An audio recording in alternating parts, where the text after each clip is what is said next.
오늘은 베드로가 예수님을 적극적으로 부인하는 장면을 한번 생각해 보도록 하겠습니다. 예수님께서 제자들에게 순환 예고를 하셨을 때에 베드로는 자신의 목숨을 바쳐서라도 예수님을 지켜내겠다고 호언장담했습니다. 그런데 그런 베드로의 자기 다짐과는 다르게 베드로는 행동은 자꾸만 이상한 방향으로 향하게 됩니다. 여러분, 앞서도 말씀을 드렸지만 신앙은 자기 다짐으로 하는 것이 아닙니다. 하나님의 은혜가 있어야 하는 것이고 성령 충만함이 있어야 되고 그 성령을 따라야 여러분 그것이 바로 진정한 신앙생활이라고 할 수가 있는 것이죠. 겟세마네 동산에서는 예수님 눈물 흘리시면서 절박한 심령으로 기도하고 계시는데, 최후의 기도를 하고 계시는데, 여러분이 이 베드로는 잠이나 자고 있었고, 뿐만 아니라 예수님 앞에 가룟 유다가 나타났을 때는 자기 감정을 이기지 못하고 칼을 휘두르다가 난처한 상황을 만들지 않나. 또 정작 예수님 포박당하실 때는 자기 신상에 조금이라도 손해를 볼까봐, 불이익을 당할까봐 주랭랑을 놓았던 사람이 바로 베드로였습니다. 그렇게 도망가고 눈에 안 띄었으면 여러분 후대의 욕을 좀 덜 먹었을 터인데, 여러분 열심히 도망가던 이 베드로는 또 무슨 생각이었는지 예수님이 즉결 심판을 받는 산헤드린 공에 몰래 와서 마치 예수님과 자기가 상관없는 척 하면서 많은 사람들 그 틈바구니 속에 있었습니다. 그런데 여러분, 갑자기 나오는 재채기를 우리가 참을 수가 없잖아요. 마찬가지로 참된 그리스도인들은 세상에서 자기 정체를 숨길 수가 없습니다. 내가 참된 그리스도인이다 그러면 세상에서 반드시 그리스도인의 티가 날 수밖에 없습니다.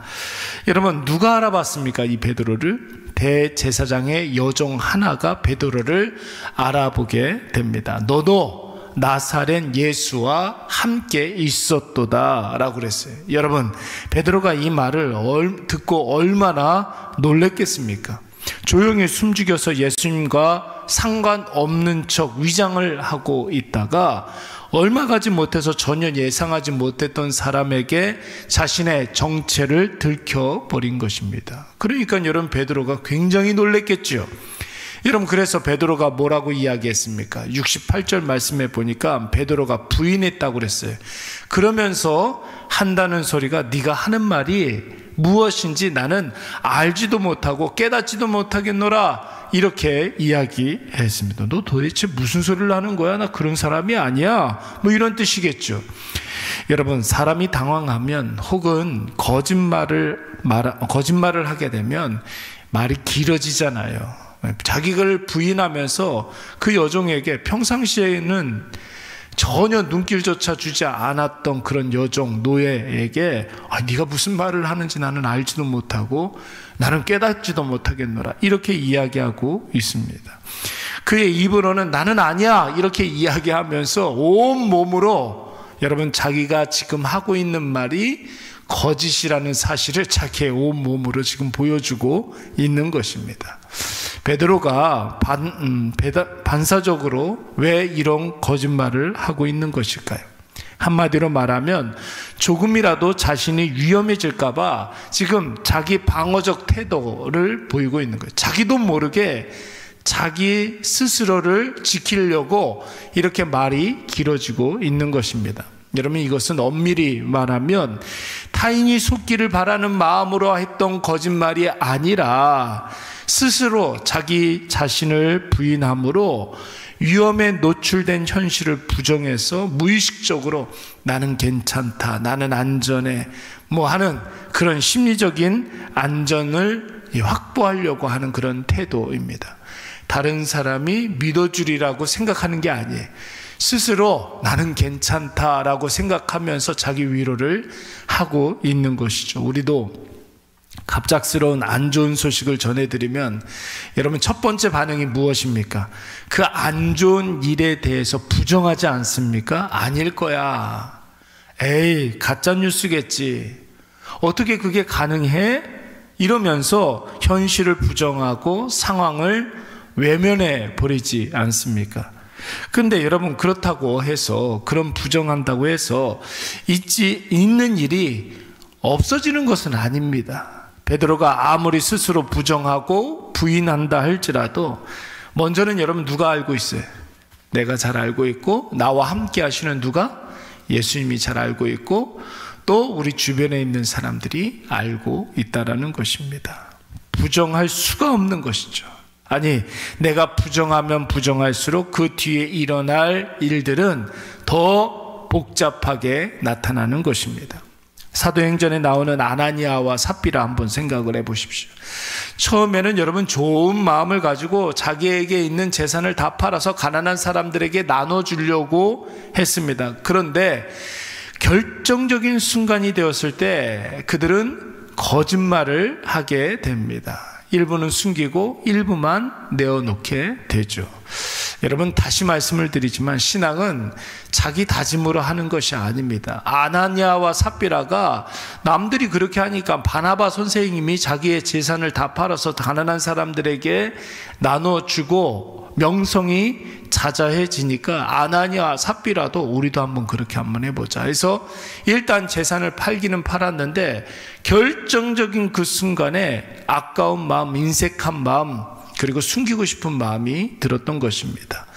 여러분, 이때의 거짓말을 입장을 바꿔놓고 한번 생각을 해보세요. 우리라면 어땠을 것 같습니까? 자신의 전 재산을 한순간에 내놔야 합니다. 여러분, 이것이 쉽습니까? 어렵습니까? 이건 어려운 일이 쉬운 일이 아닙니다. 그러나 인간적으로 우리가 이해는 할 수 있어도 여러분, 그 거짓말 이후에 일어나는 일에 대해서는 어쩔 수 없는 것이죠. 한날에 부부가 각각 하나님의 심판을 받게 되는 것입니다. 구약에도 여러분 이런 사람이 한 사람이 있습니다. 여러분, 엘리사 선지자의 사환이었던 게하시라는 사람 한번 생각을 해보세요.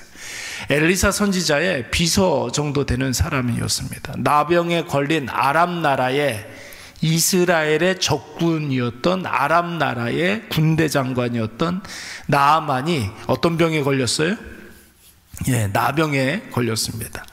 엘리사에게 와서 이야기해 보니까 엘리사 보지도 않고 여러분 요단강 가가지고 7번 목욕을 하라고 합니다. 그렇게 했더니 나았어요. 나아만이 살해를 하고 싶어가지고 엘리사한테 찾아갔더니 중간에 누구를 만났어요?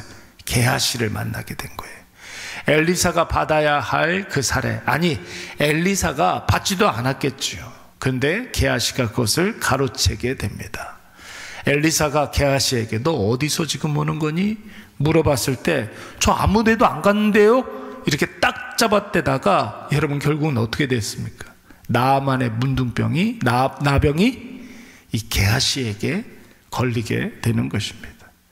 사울도 마찬가지지 않습니까? 전리품을 숨겨놓고 사무엘에게 걸리자 하나님께 드리려고 내가 챙겨놓은 건데요, 이렇게 이야기하다 결국은 하나님께 버림을 받고 왕위에서 물러나게 되는 것입니다. 베드로, 아나니아, 삽비라, 게하시, 그리고 사울왕, 여러분 다 인간적으로는 이해가 되죠. 그러나 여러분, 그런 상황이 우리에게 오지 않아서 우리는 안 그런 것이지, 아마도 우리도 그런 상황이 되었으면 자신할 수가 없는 거예요. 그런데 여러분, 앞서도 말씀을 드렸지만 인간적으로는 우리가 이해할 수는 있어도 그래도 되는 것은 아니죠. 특별히 베드로는 예수님에게 이 상황에 대한 예언을 들었습니다. 네가 오늘 닭 울기 전에 나를 3번 부인하리라. 그런데 베드로는 그 말씀을 깊이 묵상하고 자기의 것으로 삼지 아니하고 까맣게 잊고 있다가 결국은 자기가 자기를 지키려고 했던 것이죠. 거짓말로 현실을 부정하면서 상황을 외면하면서 합리화시키면서. 그렇다면 여러분, 어떻게 해야 우리도 베드로와 같은 실수를 안 할 수가 있겠습니까? 내 안에 나로 가득 채워져 있으면 여러분, 인간은 누구나 다 똑같아요. 누구나 다 아나니아, 삽비라, 베드로, 게하시, 사울왕, 내 안에 나로 가득 차 있으면 똑같은 상황이 되면 우리도 자신할 수가 없는 것입니다. 그러나 내 안에 하나님의 말씀이 가득 차 있고 성령 충만함으로 있으면 그 상황을 제대로 볼 수 있는 영적인 눈이 생기게 되는 것이죠. 현실을 직시하고 그 현실을 받아들이게 되고 내 힘이 아니라 성령께서 풀어나가시는 그 모습을 따라가면 여러분, 현실이 아무리 척박하다 할지라도 그 모든 상황들을 여러분 우리가 이겨낼 줄로 믿습니다. 그러면 여러분 성령의 승리를 우리가 경험하게 되는 것이죠. 오늘 이것을 꼭 기억하셔서 자기를 스스로 보호하려 하지 마시고 여러분 나에 대한 모든 것을 다 하나님께 맡기시기 바랍니다. 여러분 늘 말씀을 드리지만 내가 하면 폭망이라는 말을 많이 써요, 요즘. 내가 하면 여러분 내 계획대로 되지 않아요. 그러나 하나님이 하시면 상상 초월의 놀라운 역사가 일어날 줄로 믿습니다.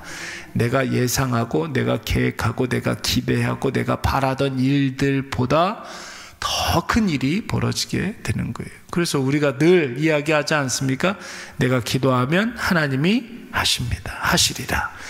결국 하나님이 하셔야 되는 것이지 내가 뭔가를 자꾸만 말로 어떻게 해보고 사람 찾아가고 내 능력, 내 판단 이런 것들을 의지하게 되면 결국은 여러분 되려주고 말로 받는 게 되는 것이죠. 그래서 내가 하면 폭망, 하나님이 하시면 상상 초월. 여러분 이것을 꼭 기억하셔서 오늘도 나의 나됨으로 살아가는 것이 아니라 하나님의 은혜로 인도하심으로 살아가시는 저와 여러분이 되시기를 간절히 축원합니다. 우리 말씀을